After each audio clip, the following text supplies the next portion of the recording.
बहुत अच्छा से पेलते हैं। तो बताइए ना मैडम जी, पेलते हैं। वैसे हम भी पिलवाएंगे जाके आज की रात में। मैडम जी तो सर जी से पिलवाती है, तू जाके केकरा से पिलवेबू रे बुरी चौधरी, केकरा से पिलवेबू? बिल्लू शान के ठोकवाली है।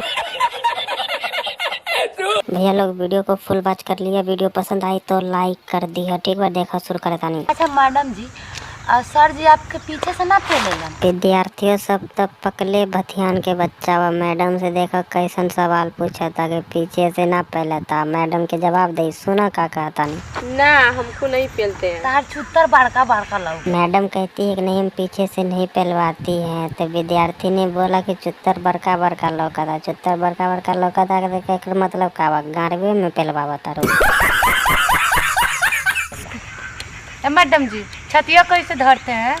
हाँ, छतिया कैसे धरते हैं? हाथ से धरते होइए, नहीं तो दांत से धरते होइए, लात से थोड़ा ना धरिए।